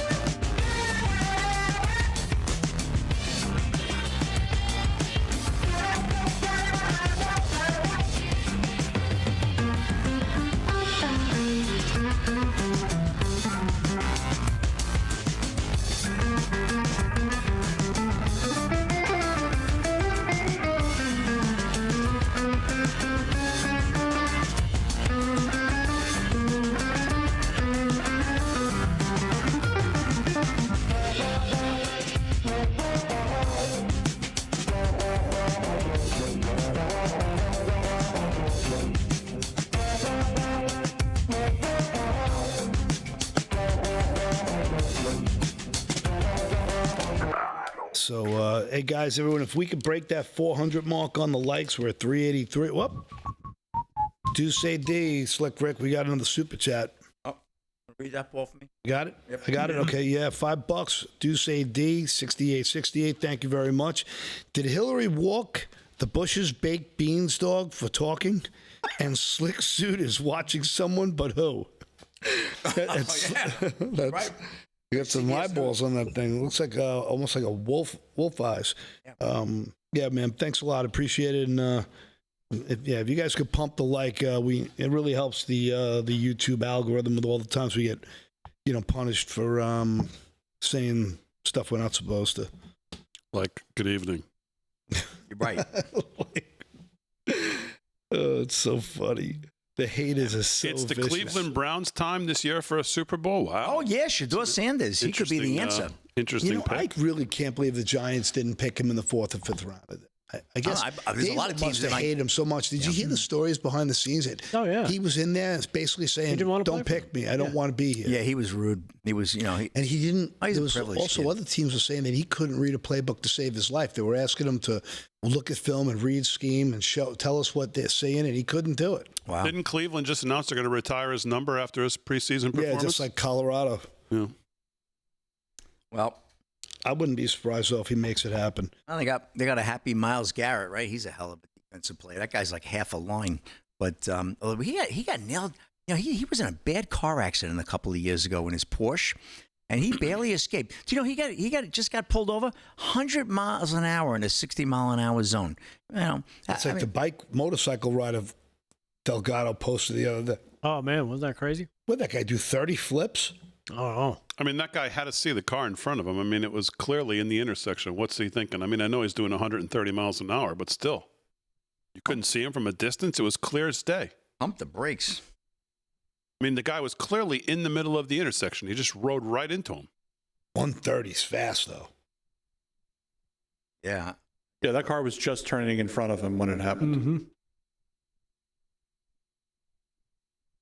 Did you see the video of the other angle?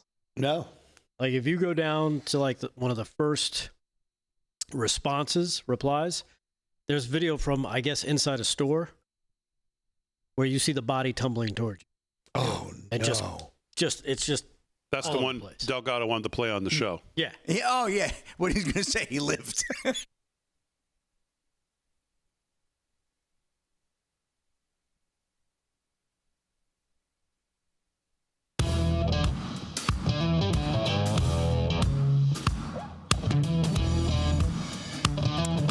All right, 30 minutes past the hour, live from Studio 6B, Real America's Voice, all across the country, 103.9 LI News Radio, Suffolk County, Long Island. Glad you're watching, glad you're listening. Slick's going to do some more sports. Delgado's got some more headlines. Paul Nolan's got news. Aaron and Fran holding it down as always. But right now, please welcome in, here on behalf of Tax Network USA, is Cameron Kinsey. Cameron, how are you? Welcome back to the show. I'm doing well. How are you? Thanks for having me. Very good. It's always good to have you on the show. Why is it important to use a professional tax service like Tax Network USA? Yeah, well, the IRS has unlimited resources, as we all know, and their job is to collect. It's not to be fair. And most Americans really don't know their rights. They don't know how to push back effectively against this government overreach. But a professional team like Tax Network USA does. We have a team of CPAs, licensed attorneys, people who really just know the tax code inside and out and are willing and able to help you. And we negotiate directly with the IRS, so you're not having to deal with that burden yourself. And we understand how to protect people from the aggressive enforcement that we've seen in the past. Yeah, and is that kind of the main thing when people ask, like, how do they help clients with tax resolution IRS issues? Because they deal with them directly. Is that kind of like the main thing? Right. I mean, when the IRS starts coming after you, we don't just play defense, we go on offense. So whether it's wage garnishment, mounting back taxes, a lien on your home, maybe, our job is to push back and protect what you've worked for, essentially. And the filing deadline obviously has passed, but the penalties haven't. They compound daily, especially if you're just putting those letters in the mail that you've received in a drawer somewhere. And the truth is the IRS counts on people who are too afraid or too confused on how to act. And so that's really where we step in. We've helped thousands of Americans find relief, and we can do the same for you. And when people get started, give us an idea of like what people can expect. Some people think it's probably too daunting, like you said, to think about it. But like when a person gets started, how do they get started with Tax Network USA? What did they expect in that first call? Right. So you can either call us, talk to one of our team members directly. You can go to our website, tnusa.com/RAV, where you'll kind of fill out a quick form showing, maybe what you're dealing with there. The consultation is actually completely free as well. You'll get a team that really knows how to keep the IRS off your back, keep your finances protected in this process. But it really only works if you're proactive. Again, a lot of people are too scared, too intimidated to get help. But we don't want you to wait until it's an emergency. So it's really important to get ahead of it. And is there a time frame people can expect, let's say, from that free consultation to kind of some kind of a resolution? I mean, I'm assuming it depends on kind of the situation they're in and how deep it is. But is there a timeline that they could kind of think about that it'll take this long? Yeah, you're right. Every case is different, but the first one is fast. We can usually stop wage garnishments and freeze collections almost immediately. From there, full resolutions like settlements or lien removals can take a bit longer, sometimes a few months, just depending on the complexity of your case. But from the second you call us, we're in your corner. We're handling the IRS for you. Again, we act as a liaison between you and the IRS, so you're not talking with them directly. You can go home to your loved ones, to your friends, to your family, not dealing with that burden. So they're not calling you, you're not stressed, and that progress starts right away. Yeah. We're speaking with Cameron Kinsey on behalf of Tax Network USA. Like she said, you can go to tnusa.com/RAV, tnusa.com/RAV, and start to work with professionals who can kind of be on your side and get in between you and the IRS, because you don't want to be fighting that fight alone, for sure. Like she said, tnusa.com/RAV. Before I let you go, obviously, a lot of political stuff happening, a lot of bombshells in the last couple of weeks. I'm sure you've followed all of the Russiagate stuff. Now you have the Adam Schiff stuff. Now tonight we have Hillary Clinton stuff. All of them being protected, all of them being brazen to go after Trump in the last 10 years. I don't know how much of it you've been up on, but any thoughts on everything we've been seeing in the last couple of weeks?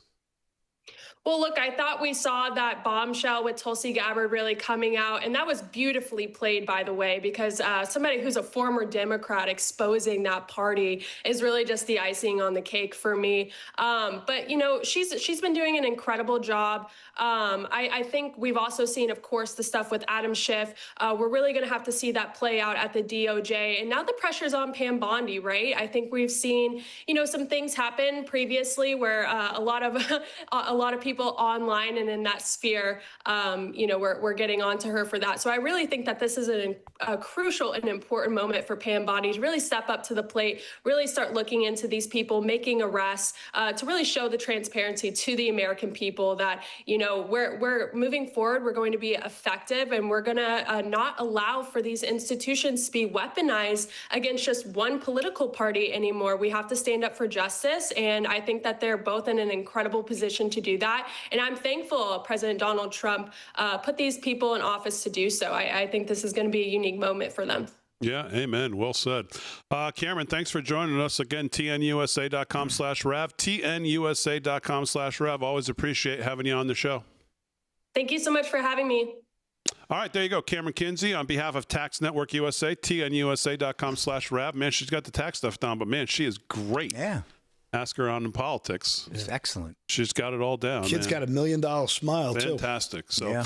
35 past the hour, live from Studio 6B. Let's do some headline news with Rick Delgado. He's got it. What's going on, Delgado? All right. Well, I don't know if you saw this, but Donald Trump wins again. Yes, nice. He scores a major victory at the appeals court as President Donald Trump was handed another court victory earlier today after federal appeals court ruled that his administration will be allowed to, even though they shouldn't have been stopped in the first place, can stop making foreign aid payments. The U.S. Court of Appeals for the D.C. Circuit issued a 2-1 ruling lifting a lower court injunction that required the president to restore foreign assistance payments previously approved by Congress. Why this matters? Well, Trump has been a vocal critic of the foreign aid, which he has called wasteful and not in line with his America First policies. On his first day back in office, he immediately imposed a 90-day pause, made sweeping cuts and attempts to dismantle most of the USAID. And we saw how that went. It went pretty good. 2 nonprofit groups that receive federal funding, AIDS Vaccine Advocacy Coalition and Journalism Development Network, had sued because they wanted their $10 billion. And basically, Trump said no. The lower court had cited that the grant recipients and ordered the administration to pay them the outstanding money.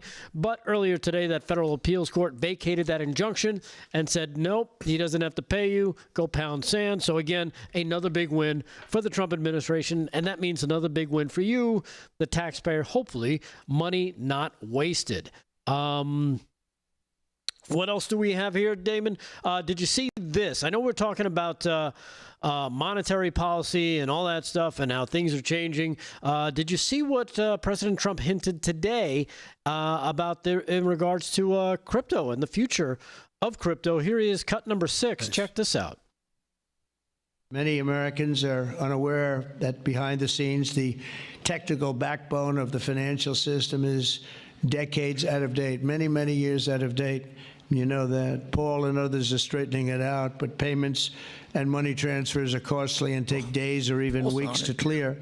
Under this bill, the entire ancient system will be eligible for a 21st century upgrade using the state-of-the-art crypto technology. Who would have thought we would have been saying that 2 years after? Yeah, and if you're following any of that stuff at all, when he talks about cryptocurrencies, Bitcoin hitting an all-time high today. Yeah, which was blowing up. Yeah. Everybody's hitting their highs. He's got that crypto reserve, and looks like he's back, bringing some gold in, bringing in some currency. Are we watching a currency, or are we watching Trump and all this stuff break away from the central banking oligarchs in London? You know, we seeing, what are we watching here? Because looks like something's going on. Something's up.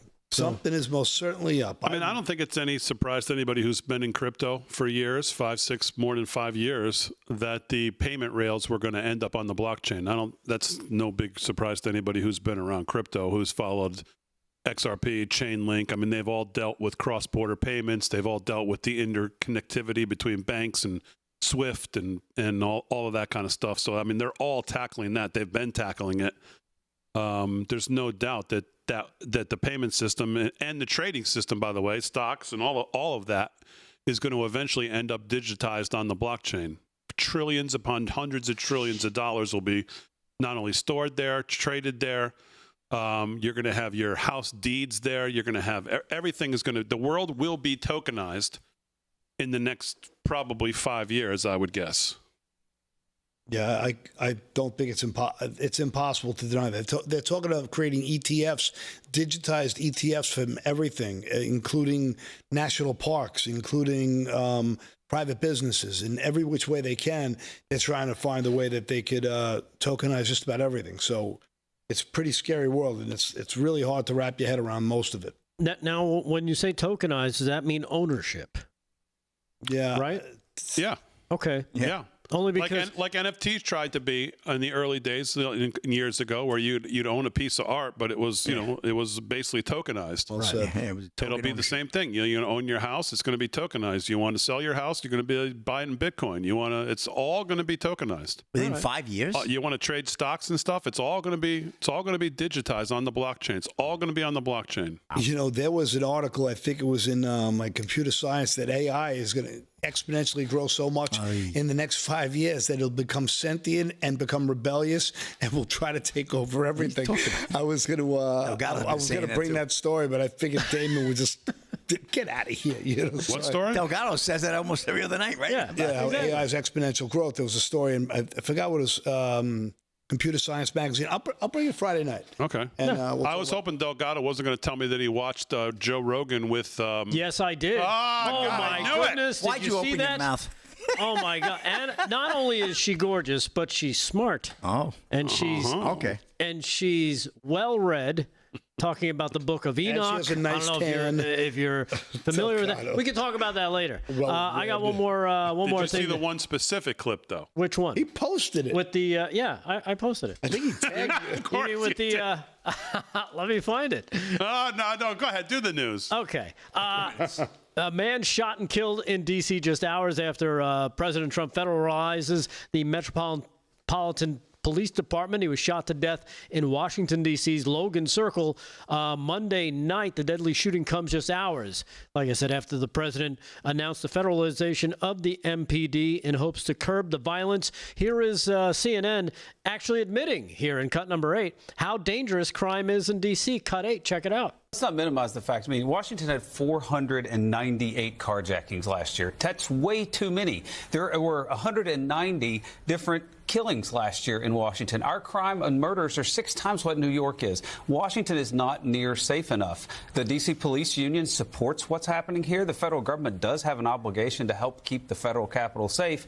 And I don't think we ought to distract ourselves with what's really at stake here. And that is D.C.'s not safe enough, and the president's trying to make it safe. Yeah, but I agree D.C.'s not safe. Yeah, they all agree D.C.'s not safe. But they just don't want to give President Trump any credit if he's able to clean it up. And I don't know if you remember New York City in the early to mid-'90s, how safe it was there.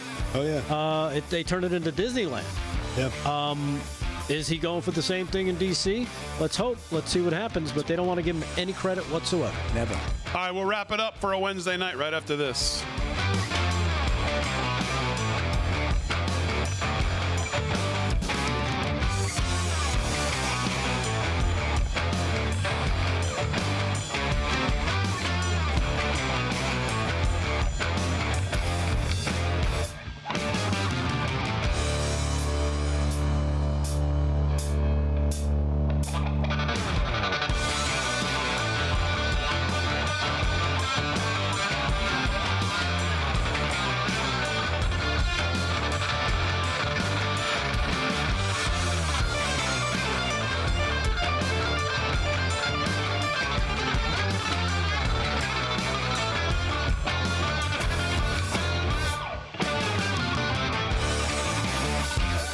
Sound, my screen and sound here.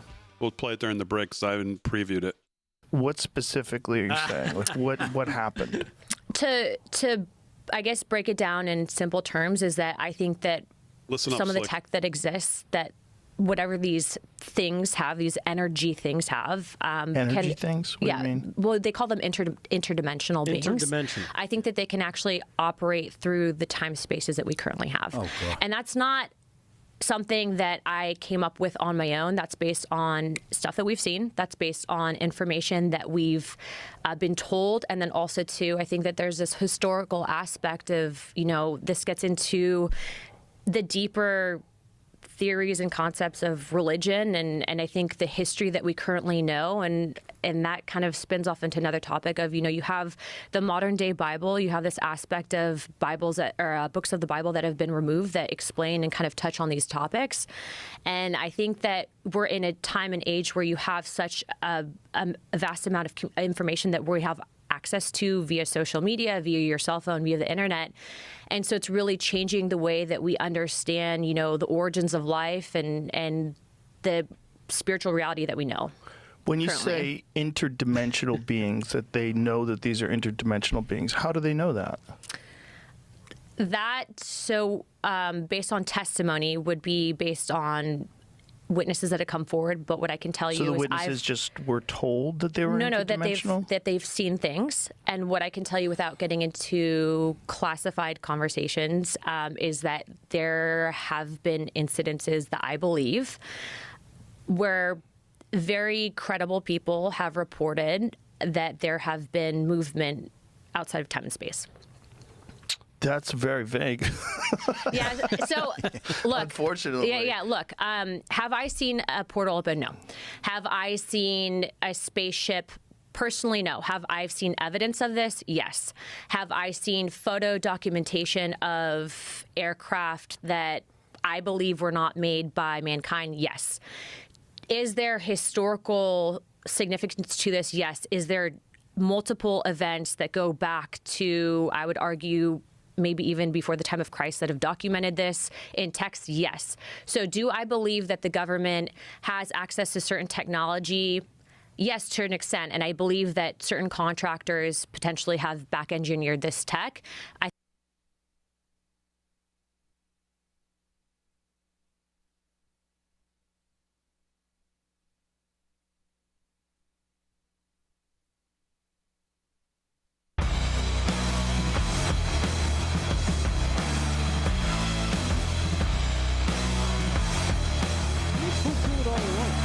All right, 13 to the hour, live from Studio 6B on a Wednesday. Real America's Voice, 103.9 LI News Radio. Let's try to get to everybody here before we wrap it up. Slickster, I'll start with you. Sports is brought to you by Mike Lindell. LFS6B is the promo code to use if you want to shop at MyPillow. Slickster, what's going on? All right, Major League Baseball. Boy, it's August. Things are starting to shape up now. Playoff runs are starting to get in gear. And here we go. Major League scoreboard. Mariners and Orioles. No score there. Top of the seventh. Good pitchers duel. Yankees just went up 1-0 over the Twins, top of the fourth, in a rain-delayed game in the Bronx. Mets 6-0 over the Braves, also rain-delayed mid-third, which is very early for the 9:47 time frame, being the third inning. Top of the first, Dodgers 3-0 over the Angels. And I gave you the earlier scores today, so I'm going to skip those. I did mention earlier that the NBA approves the sale of the Boston Celtics at a record $6.1 billion valuation, ESPN News reporting. Boston, the NBA Board of Governors, I got WNBA in my mind. The NBA Board of Governors on Wednesday unanimously approved the sale of the Boston Celtics to a group led by a private equity mogul, Bill Chisholm. A deal that values the franchise at more than $6.1 billion, the largest ever for an American professional sports team, because none of the football teams have sold for that number. The league said the transaction is expected to close shortly. When it does, Chisholm will take ownership of at least 51% of the team. There's a couple of other big shareholders that are in it. Big D. No big names though. Chisholm is just he's from Dartmouth College and Penn Wharton School of Business. Is the managing partner of a California-based Symphony Technology Group. The new ownership also includes Boston businessman Rob Hale, who is a current Celtic shareholder, and Bruce Beal, Seal the Deal Jr. So there you go, Big D. Boston Celtics. Your Boston Celtics have been sold. Are you still a Celtics fan or no? No. No, okay. All right. And not really since quick, number 33 retired. Really? Yeah. Well, yeah. Well, that's. So you were more of a Bird fan than a Celtics fan. Yes. Yeah, when he was a kid, he was a Celtics fan. Well, I was a Celtics fan because of Bird, but also, I mean, I liked McHale. I went to Cedric Maxwell's. Cedric Maxwell was fantastic. Yeah. Danny Ainge was great, right? They were Yeah. a lot of great ones. You know, I used to go to Calvin Murphy's summer basketball camp when I was a kid. And how come Calvin you're not Murphy. still a fan That of was the team? interesting. Yeah. I'm not a fan of the team? Yeah. I don't know. I'm not a fan of. I don't know. I'm not like Tatum and all that. Nah, just not a fan. No, not your thing. No. And earlier today, Jerry Jones broke silence on long battle and victory over stage 4 cancer that was dealing with at Breitbart. Cowboys owner Jerry Jones has never shied away from microphones. However, in his toughest personal fight against cancer, he remained remarkably tight-lipped. He went into detail. Obviously, Netflix is doing a whole docuseries on America's team. Don't know why, because nobody likes them or cares about it. But Jones, he underwent treatment at MD Anderson Cancer Center. It was an experimental drug, actually, and he's saying that it saved his life. It's called PD-1 therapy, and he went into trials for that. This was going on since 2010, and old Jerry made it. He had to have both hips replaced, but and for that matter, we joke about a lot of things, and I'd love to see Jerry retire, but when it comes to health, we ain't going to joke about that. I'm glad that he was able to overcome that. Melanoma is a very serious disease and cancer, and I'm glad for him for that. So maybe I'll root for him a little bit more, but he's got to sign Micah Parsons and get this team on track, because 30 years is too long of a drought for me. All right, I'm going to get off my soapbox, Big D, and throw it back to you. All right, Slick, very good. You know why I'm not a fan, Delgado? I was just thinking about this while Slick was finishing up. It's because of sports betting. It's ruined it. But you can't be a fan of any team. Yeah. Why not? Because you can only root for the team you got money on. I don't. That's why I don't gamble. That's a 3-hour fan. Well, I mean, it ruins it. You can gamble on the teams you don't like and just not gamble on the one you do like. Yeah. It doesn't work Takes that the way. emotion out of it. No. That's the real answer, probably. So, all right, anything else on the headlines you want to hit? Are you talking to me? Yeah. You want to talk about Anna Paulina Luna? Well, no, I played it in the break for a reason. Well, I'll have clips from her interview with Joe Rogan for tomorrow's show. Do you want to talk about it? Let's save it for Friday night. Tomorrow. I see a crazy town brewing on this one. All right, we'll save it for Friday because there's a lot to go through there.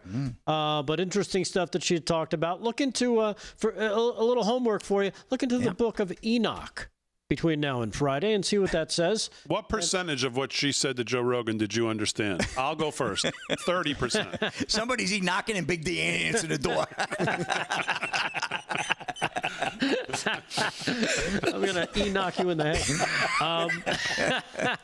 I understood exactly what she was saying. 100%. So 100%. 100%. Okay. It was easy. Did you hear it in your ears, or you couldn't hear it? No. Oh, you couldn't hear it. Slick, you heard it. What percentage did you understand? Zero. Okay. See, Slick and I are honest.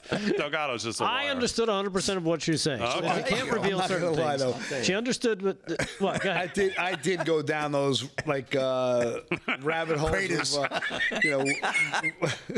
I went down the rabbit hole of Uranus. Was that what you said?